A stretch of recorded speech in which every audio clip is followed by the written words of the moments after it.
This is Everybody Pulls the Tarp with your host, Andrew Moses. Each week, Andrew talks with Olympians, pro athletes, TV stars, Grammy winners, best-selling authors, CEOs, and other high performers to uncover their success secrets. My guest is Washington Commanders running back Austin Ekeler.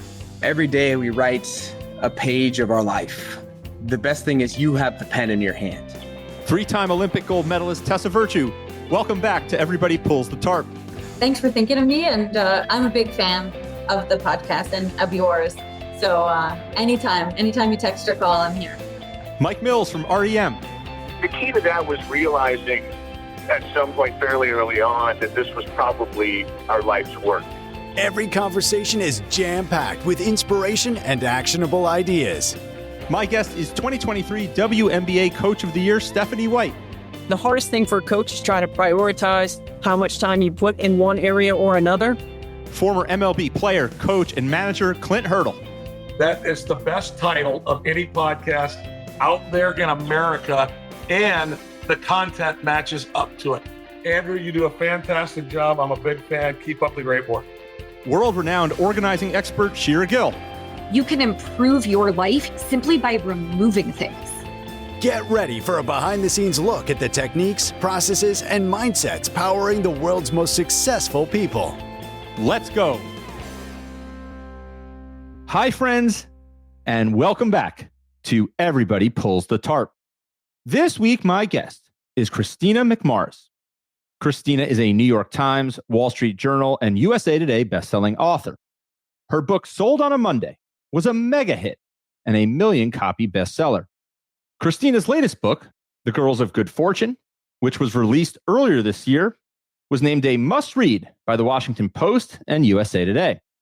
And like so many of the success stories we study here on Everybody Pulls the Tarp, Kristina's path has been a journey filled with many twists and turns. At age 9, Kristina began a 5-year stint as the host of an Emmy Award-winning kids TV show. Later, she went on to own a wedding and event planning company, and then spent 6 years hosting a TV show about wedding trends and venues. Other career stops include time as a professional MC, a writer for a local wedding magazine, and 10 years working in public relations for a global company. And in 2001, Kristina set out to compile her grandmother's favorite recipes for a holiday gift that quickly evolved into a self-published cookbook. During that process, Kristina stumbled across letters her grandfather had written during his wartime naval service. And years later, those letters inspired Kristina to write her first novel, a World War II love story titled Letters from Home. In the conversation you're about to hear, we explore Kristina's journey and many of the moments and experiences that have shaped her both personally and professionally. As you'll hear, Kristina credits her parents, entrepreneurs that turned a family recipe into a global business, with showing her what's possible when you believe in yourself and are determined to will something into existence. My friends, Kristina's story is truly remarkable, and I hope you take away as much from this one as I have. Oh, and one more thing. This podcast is presented solely for educational and entertainment purposes. It is not intended to be a substitute for the advice of a physician, psychotherapist, or other qualified professional. So, let's pull the tarp and get straight to Kristina McMorris.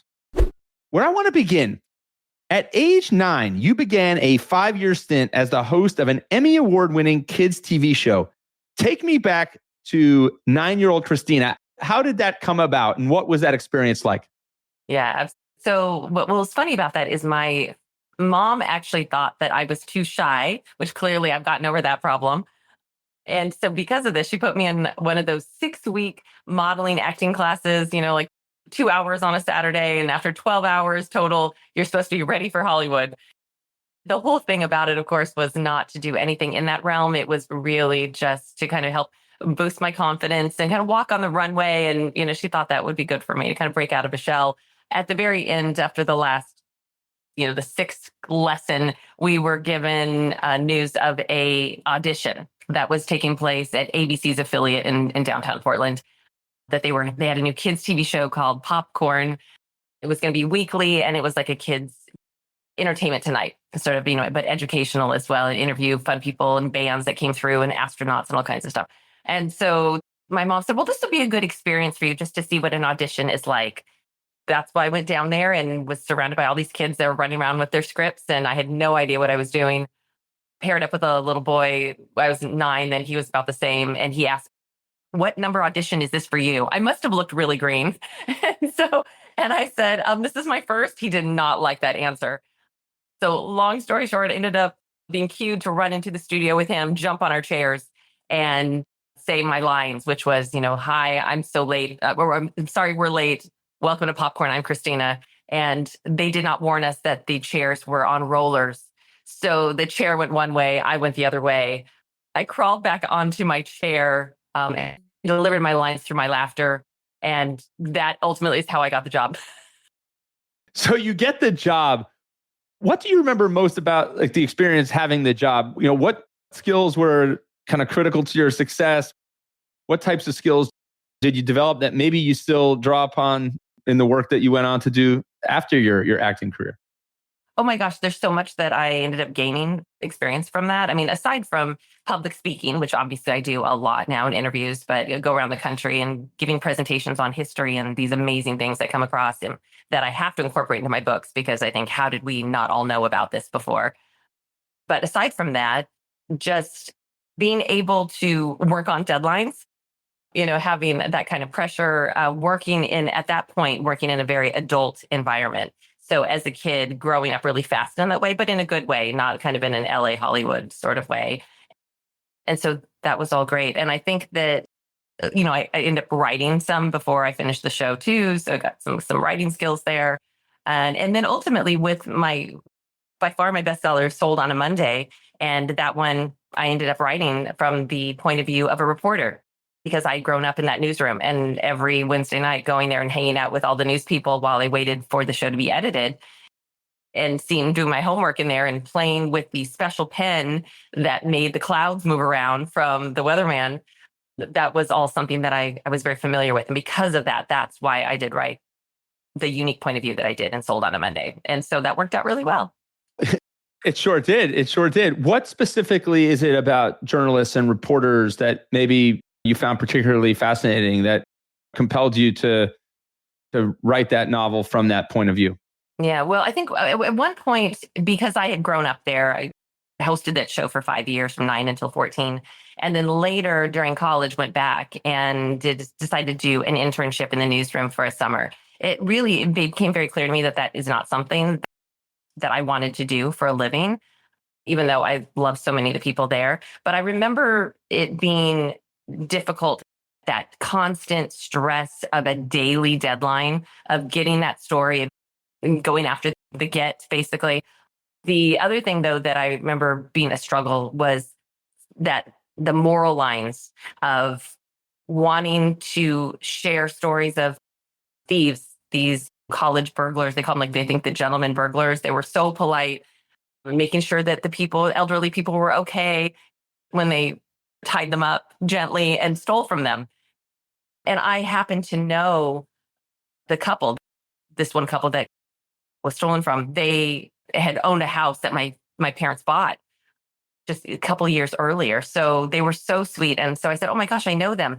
And they said, well, would you mind getting us their information so that we can find if they want to be interviewed? And I had reached out to them myself then, of course, and said, is there any chance that you want to tell your story? And at that point, they said, we really don't. We feel like we've shared all the information we want to share. We've talked to the police. We feel like that we've helped as much as we can. We really just want some privacy. And I said, of course, I completely understand that. And I just loved them. And so I came back and presented that. And I remember the one journalist that I had worked with, a reporter, was frustrated because he felt like he could have got them to tell their story. And maybe he was much more skilled at that than I was. I was just coming at a very human friend point of view. And I remember thinking, not that that was right or wrong, that he was frustrated that he could have got the story. I felt like they didn't want to tell it anymore. And so I remember thinking not one was right or wrong as much as that was something that I was not comfortable with. That was the decisions I would not want to make on a daily basis, whether I knew them or not. And so that obviously is something that played into me going down a different track. So a compelling profession, one that you obviously built a lot of relationships with people, in that reporter journalism space, but obviously a moment that shaped you deeply, that impacted you deeply. Fast forward a little bit, Kristina. Eventually, you go on to own a wedding and event planning company. You spent 6 years hosting weddings, Portland style. Talk about that. I'm always fascinated to understand the different points along people's career timelines as they go on their own personal, professional journey. Yeah. Well, at the time, I had put together my own wedding in a couple weeks because I'd done a lot of events for corporate, for our family's business, for my parents' business. And so it was really easy for me to coordinate. And it was so easy that I ended up thinking I could do this. So friends had asked if I would help with their family and this and that. And one thing led to another. And suddenly I had a wedding and event planning business that I was also doing events for our corporations that were like 500 person themed events that everybody dressed in costume. I mean, they were really pretty elaborate and very cool. So I had a lot of experience in that way. Weddings I thought were pretty easy in comparison. And so I was doing like 14 weddings a summer at that time, pre-kids, of course. So, all my weekends were taken up completely with this. And then because of that, I became very good friends with a videographer that I referred a lot. And he said Warner Brothers had asked him to do a show called Weddings Portland Style for Oregon and Washington to air. Since you have TV background and you're doing weddings, would you like to go ahead and do this together? And I said, yeah, it seemed like a no-brainer. So that ended up leading me to do that on the side for about 5 years until I think I had my oldest son at that point. It just became too hard to juggle all of it. So I stepped out. So fascinating. I love when different aspects of our journeys kind of come together in a way that you can take 1 + 1 = 5, right? In a way, and you take the TV experience, you take the wedding planning experience, which you put together in such a beautiful way for that period of time. You also spent a number of years working in public relations for an international conglomerate. And then in 2001, you set out to compile hundreds of your grandmother's favorite recipes for a holiday gift that quickly evolved into a self-published cookbook. Through that process, you ran across letters that your grandfather had mailed to his quote-unquote sweetheart during his wartime naval service. And years later, these letters inspired you to write your first novel, a World War II love story titled Letters from Home. Take me back to that moment. Like, had the idea of becoming a novelist ever crossed your mind? Or was it really kind of starting to dig through and that nostalgia that led you down the path? Yeah, no, I never thought I would be a novelist. There's no way. I didn't think I'd ever be a creative writer. And I don't say this with any amount of pride. I was barely a reader at the time. I was always a big movie buff, though. So I've always been a storyteller at heart. And I will say that because half my family, on the Irish side, we say that our stories get better every time we tell them. So genetically, I think I'm predisposed to be a storyteller. And no, I didn't see it coming. I thought, if anything, I might write a book someday. I would half joke with all my vendors that I became very close with, saying, boy, someday we should write a book that is all of the nightmare stories that we see. But then also followed up with, here is how to do it right. And so that was kind of a half joke that I tucked away in my mind, thought maybe we would do someday. And then, no, it's all because of my grandparents' World War II courtship letters, because of that cookbook, and me almost as an afterthought thinking, Grandma, why don't you go ahead and share a bit about your life? And I'll put a biographical section in the beginning with some photos that the grandkids can all enjoy someday. And when you said it was self-published, really self-published, like this was back in the day. This was back in the day when you go and take it to Kinko's. That doesn't even exist anymore, right? And go get fancy spiral binding with a color cover. And actually, it ended up Borders, our local Borders and Powell's, and all carried the book too, which was very fun. And all the money went to the food bank, which is her favorite charity that she would donate time every other week. So that's how it all started. When she shared those letters, it changed my life, though I didn't know it yet. And I love the ripple effects, which is explored in Sold on a Monday, of course, but probably almost any book I write because of life. When you look back and think, how did I end up here? How did I end up knowing this person or working at this job, doing what you do for a living? And we can all trace it back to this strange path that we connect the dots and never would have foreseen. So with mine, all because of my grandparents' World War II courtship letters, reading it that day, little did I know that I would end up becoming a full-time novelist, and it would completely change the course of my life. It is amazing how these little moments these little ripple effects, these little ripples, as you described, can have such a profound impact on the direction and course we take in life. I can't help but just go backwards a little bit to the wedding planning. I mean, you have this, it's evident already, you have this extraordinary work ethic. You do all these nitty gritty things to get the job done. And I mean, there's no question that you're showcasing that work ethic in your work as a novelist as well. That period of time as a wedding event planner, I have to imagine that has to take you to some unique places in terms of kind of scrappy, nitty gritty things that you have to do to deliver for your clients. Take me back again to that period of time. Like, are there stories that you remember of, you talked about joking about writing a book with some of the horror stories and the outcomes. Were there moments that you remember that you said, you know what, this was totally random or this was totally scrappy, but this was something that just needed to get done in order to deliver for the client on the biggest day of their lives? Oh my gosh, as far as work ethic goes, I mean, doing weddings is a long day. The setting up the chairs, the tables, all of the prep work and all the things behind the scenes that our whole goal is if anything goes wrong, because there's always something. And when you're involving so many people and so many moving parts that everybody, it's like a theater, like a play that everything kind of has to end up on cue. And if it doesn't, you got to find a way to make it look like it did. So there was always stuff that would happen behind the scenes, whether it's because the caterer came to me and said, oh my gosh, Christine, we have a problem with the two mini troll dolls that apparently the bride and groom would collect when they traveled. And they said apparently the groom kept falling off the cake. They could not get him to stay on. And I thought that was the funniest thing. And maybe an omen, because we did not think that they were maybe going to last very long based on what we saw. He was not very kind to anyone, including the bride. And so we were like, well, maybe it's a sign.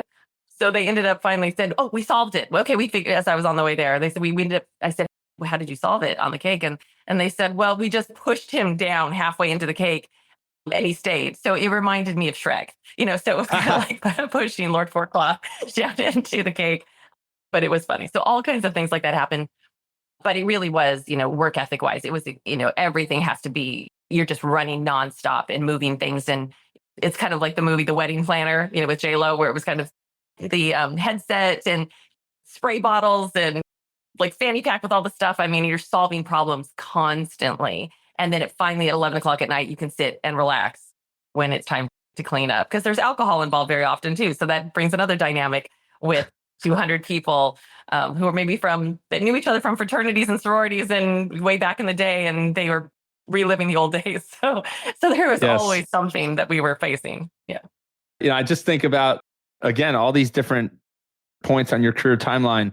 In many ways, a wedding planner, it's like show business. You're putting on a one-time performance that has to go right because it's the biggest performance of those people's lives. And there's a lot of responsibility weighing on your shoulders, and you have to be ready to adapt and go roll with the punches and just find a way to get the job done. Yeah, absolutely. Yeah, for sure. So back to the writing and that moment again, where you're starting to read those courtship letters, and take me through the next steps from there, because from that moment to where you are today, that's a long journey too. Take me through that first novel. We talked about the cookbook, but let's talk about that first novel. How did you get started on that? Take me through that a bit. Yeah. So I ended up having this idea in my head. I say I was high on hormones because I was, let's say at that point, I had about 4 months pregnant with my second child. So I decided that I was creating life. So a book couldn't be that hard. I wish I was joking about that, but it was actually pretty accurate. And so it was this blissful ignorance kicked in. I remember thinking about my grandparents' love story. And I thought, wouldn't it be amazing if I thought it would make a great movie. I thought it's like The Notebook meets Saving Private Ryan. And I thought, what if a different girl was writing back? How would the soldier know who he's truly in love with? And I thought, it's like a Cyrano de Bergerac story set during World War II. And I thought, that's a movie I would go see. And so because of that, ended up coming up with this crazy idea. I called my mother and said, I'm thinking about writing this book. She knew I was not even a reader. Apparently, again, unconditional faith in her children. And so she said, well, honey, I think you should. So I sat down and I wrote a very quick outline on one page of what each chapter that I foresaw as a film. And I still do that. I still see them all as a movie in my head, and I write down the movie.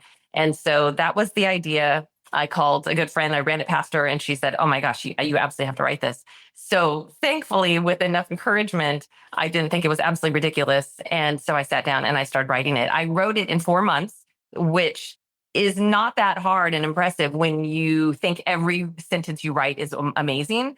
When you are that blissfully ignorant, you can do a lot of things very fast. And I think that is actually one of the benefits, being blissfully ignorant. I'm sure you agree with a million things that you've done, that it's almost so good that we don't know what we're getting ourselves into, or we just go, oh my gosh, no, we're just run the other way. And so I think that is a definite benefit and asset.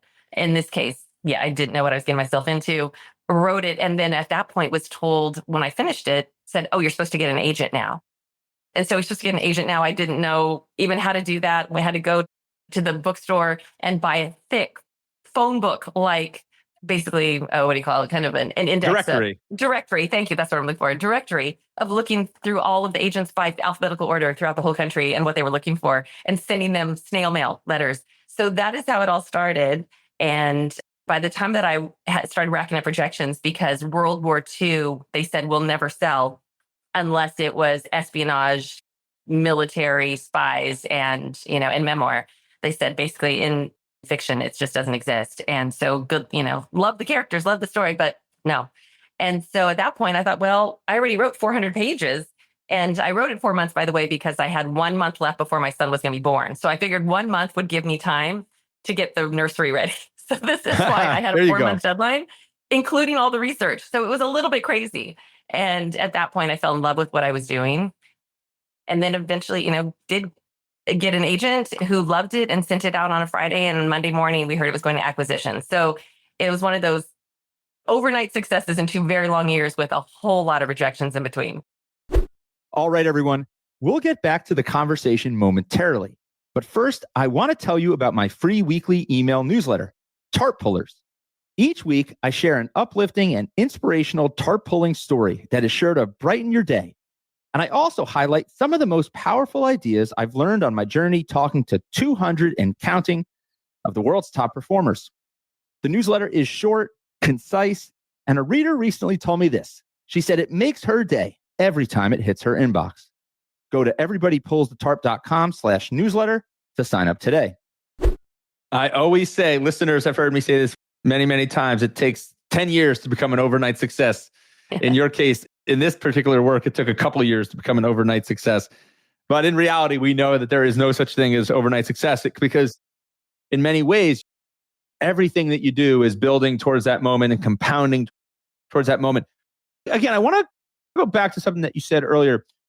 I have talked to a lot of best-selling authors, and you might be the first that I have talked to that has basically stated that they were not a reader when they ran down the path of novels. Almost every best-selling author that I've encountered can point to childhood reading voraciously, books that had this massive influence on them. You made the point of being a movie buff and being a storyteller at heart.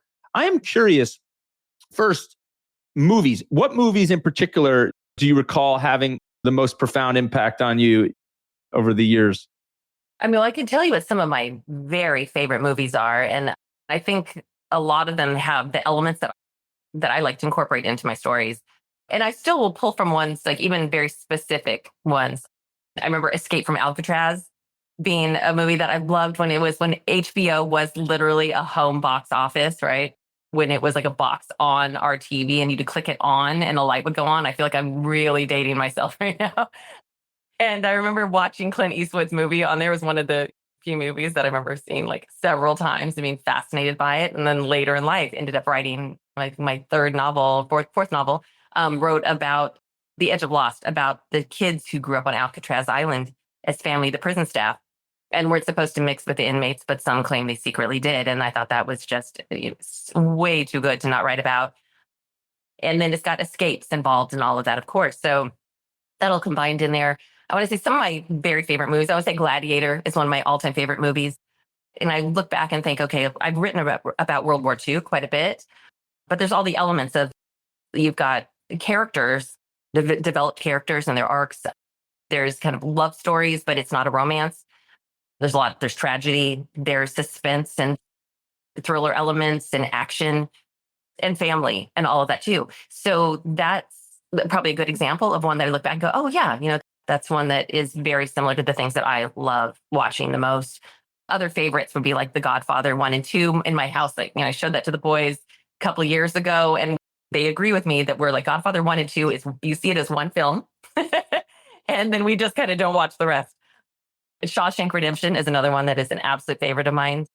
So with The Edge of Lost, I think that was one that I would liken that to, because of Alcatraz. I would say that was an Irish character. So I would consider that, I said it was like Angela's Ashes meets Shawshank Redemption. And so that's like a pretty good, encompassing description of that book. So all of those end up kind of combining in some way into the stories I write. And I have mobsters in several of my books too, for that matter, now that I think about it. Yes. So that's another reason. It's interesting. Like I said, so many of the authors and creatives that I've talked to have talked about the influence that books and being able to go back and reference works of other authors have served as inspirations or, help them develop their craft. I'm curious, do you think it almost helped you? You talked about this blissful ignorance.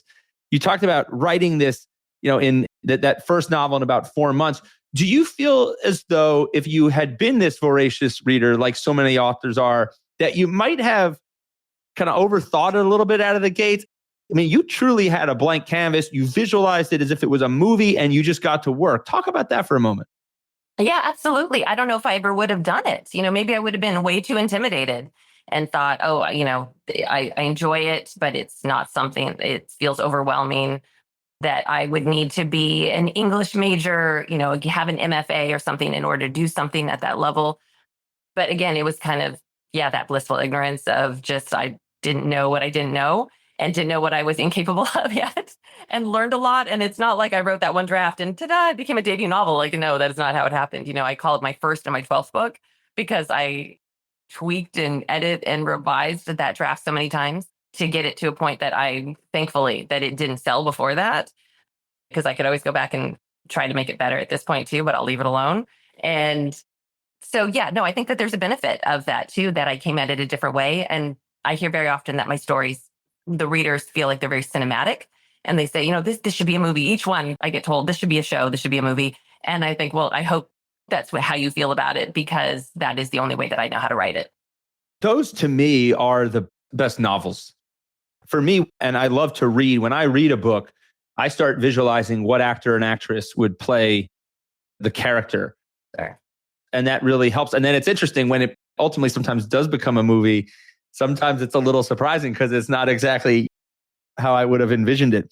Let's talk about, we've touched on it a couple times, but let's talk about Sold on a Monday.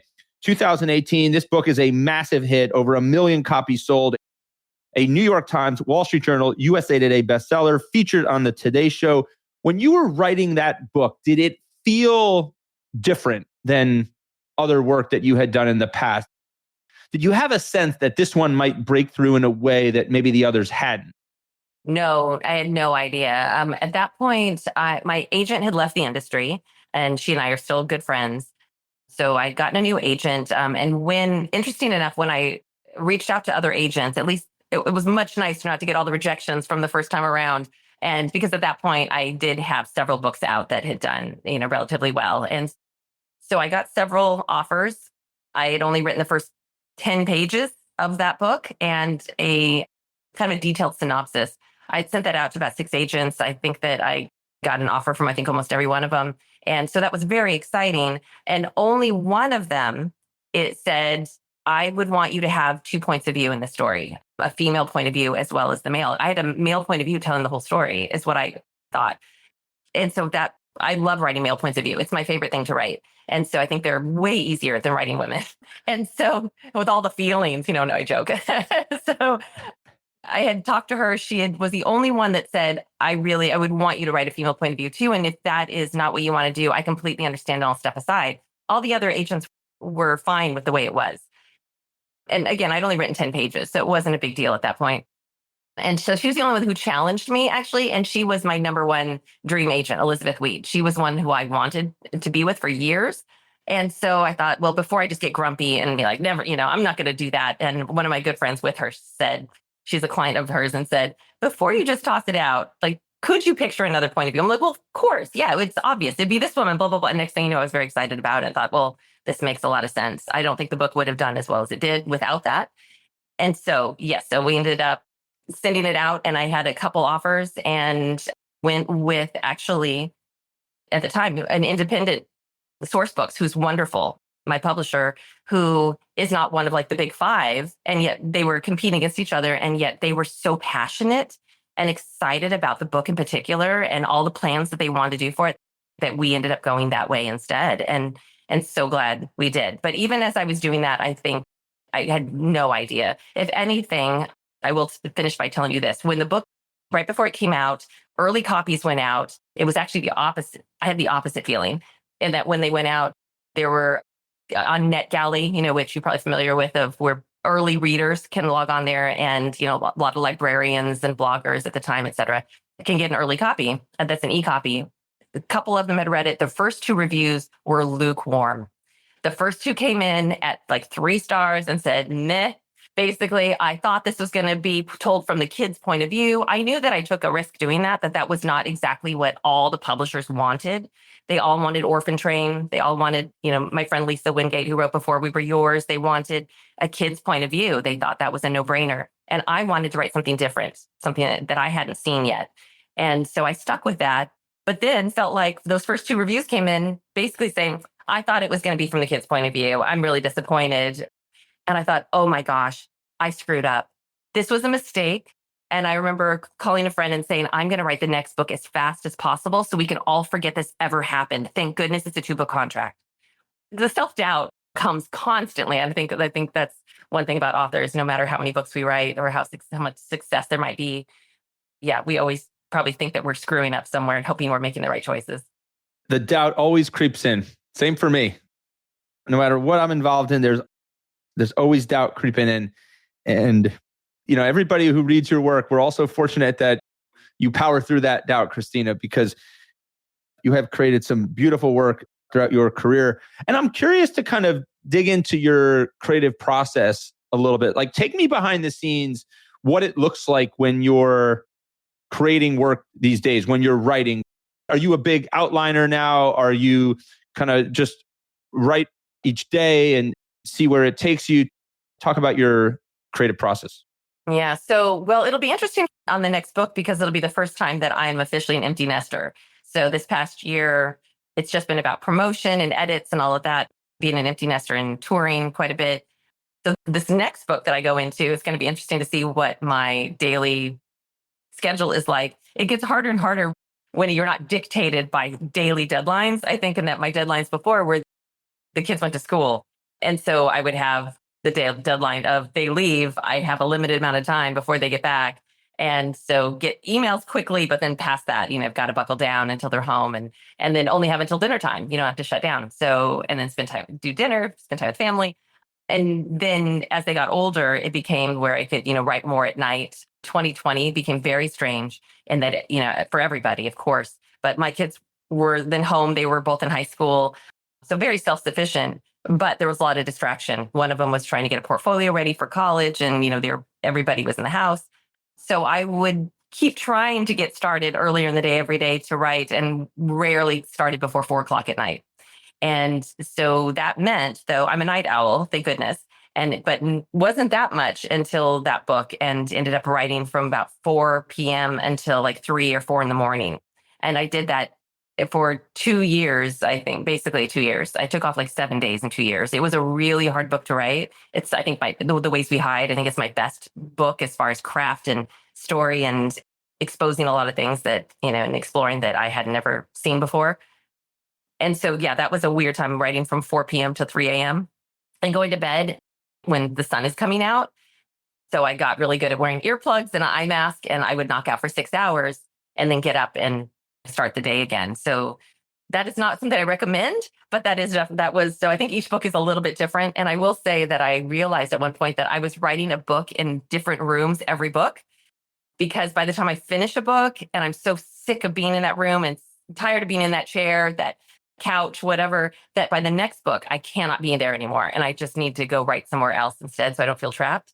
So the joke is that, like, I've used up every room in the house at this point. So now we're going to have to like sell the house and get a new house so I can write another book. Or find some coffee shops or restaurants that you'll create the next book in. I love a work session in a coffee shop. My listeners know that. I've talked about that on numerous occasions. I am curious, Kristina, you've tried a lot of different things. The doors have cracked open and you've kicked it entirely open and walked through on numerous occasions in a variety of different facets of your career. Where do you think, if you had to kind of distill it all down, like where do you think that the motivation and ability to do that comes from? I don't think there's any question that it comes from my parents, especially my dad. He is an immigrant from Kyoto, came over to the US when he was 19, took his return ticket on United, which at the time you could just turn it in at the counter. Can you imagine? And just get cash. And so he got $500 by turning it in. And he was only supposed to stay for a short time. My grandmother, he's the youngest of 7 kids, a youngest boy, 5 sisters in between. So she definitely loved the baby of the family and the baby boy. And he was supposed to come back. And that is not what his plan was. So when he got over to the US and got his $500, he went and bought a used Plymouth Valiant, which apparently the shifts were push buttons on the dashboard. And he lived in his car and up in Seattle and took showers in February at Alki Beach. Would run out, take an ice cold shower, run back to the car and turn the heat up. And then he ended up teaching at a local community college. He taught karate in exchange for English lessons and et cetera. And then he ended up building a whole conglomerate. And so he really came with the American dream. There's no question. In that he was a karate instructor, a world referee. That was how they barely made ends meet. And then it was only because they couldn't afford to give Christmas gifts back to their karate students, to my dad's karate students. When they give them gifts, my mom suggested, hey, your mom owns this restaurant over in Kyoto. She has this great teriyaki sauce. Why don't we just make that in the kitchen, put it in empty syrup bottles and put ribbons on it and give it away as gifts? Well, that became so popular. They also Americanized it, which meant take away the spice and add more sugar. And so they gave that out to friends. They loved it so much. They kept asking for more. You should market this. You should market this. It's such an incredible sauce. At the time, teriyaki wasn't even in the dictionary yet, in the US dictionary.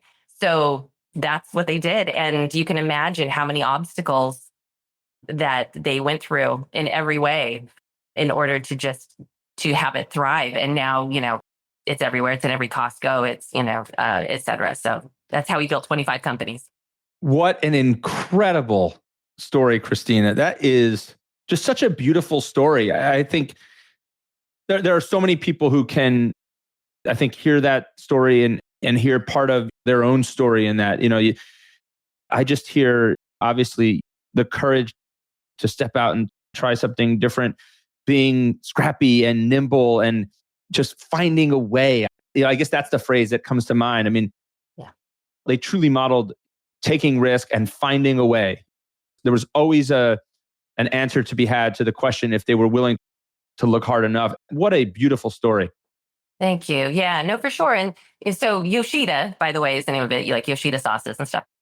When my parents did that, they had no idea that it could become as big as it did. But I think so often with immigrant, children of immigrants, it's such an interesting mix of hope and determination and hard work ethic.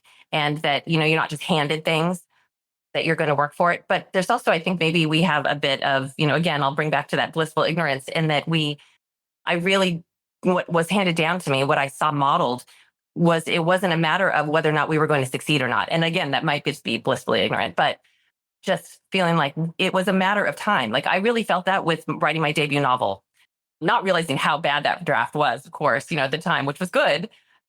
But I always thought this is going to get published. I don't know when. I also made an Excel sheet and kept very good track of all the rejections, that anything that then said, address me by name and actually had real feedback. And if you ever have something in the future, please send it to me. I would mark those as gold, come back to that person. So I felt very much like it was just a matter of getting one yes. I felt like that's all I needed. So every time I got a rejection, I would on the same day send out 2 more queries on the exact same day because I felt like I didn't care about the rejection anymore. Now I had hope for 2 more while I went back and improved the manuscript. I didn't just let it sit. Every time, every day I'd work on it and try to make it better. So yeah, so it was a matter of just, I'm like, I need one. Yes.